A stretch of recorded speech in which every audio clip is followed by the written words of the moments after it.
Alors, les principaux enseignements du baromètre Orisha 2026, c'est avant tout une grande confiance des patients en leur médecin. Ça, c'est très clair. On voit plus de 95% des patients ont confiance en leur médecin. Donc, c'est le principal enseignement, c'est la confiance. Mais à côté de ça, il y a un paradoxe. On voit que c'est un système en forte tension.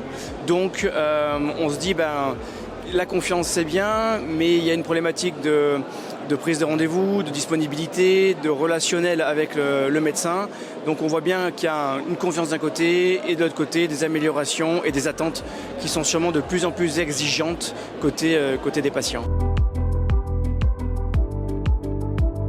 Tout simplement parce qu'on avait déjà fait la première édition l'année dernière et qu'on trouvait légitime et naturel de faire une seconde édition pour voir déjà l'évolution des premiers chiffres. Et ça, c'était toujours un enseignement important, voir ce qui avait pu soit se confirmer, soit avoir un écart ou continuer à creuser un écart.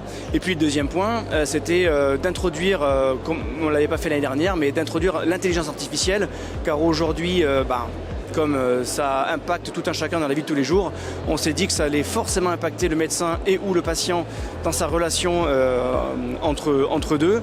Et pas manquer, c'est bien en fait ce qui en ressort avec des enseignements et surtout des points de vue qui peuvent être différents entre le médecin et le patient.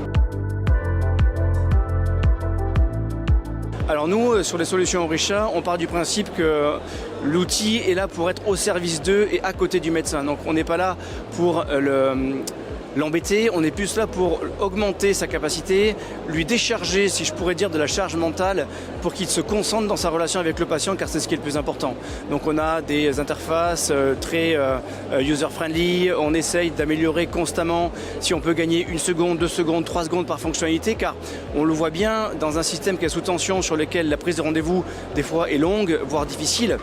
Si on fait gagner 30 secondes par patient pour chaque médecin, donc une consultation c'est à peu près 20 minutes, 30 secondes par consultation fois 30 ou 40 patients par jour. Mais vous voyez rapidement que le gain, c'est soit le médecin peut être au plus proche de son patient, donc l'écouter, mieux le diagnostiquer, ou à l'inverse, prendre 1 ou 2 patients de plus par jour qui permettent également de désengorger l'attente et de répondre aux besoins des Français et des Françaises, mais surtout d'améliorer cette relation entre un médecin et un patient.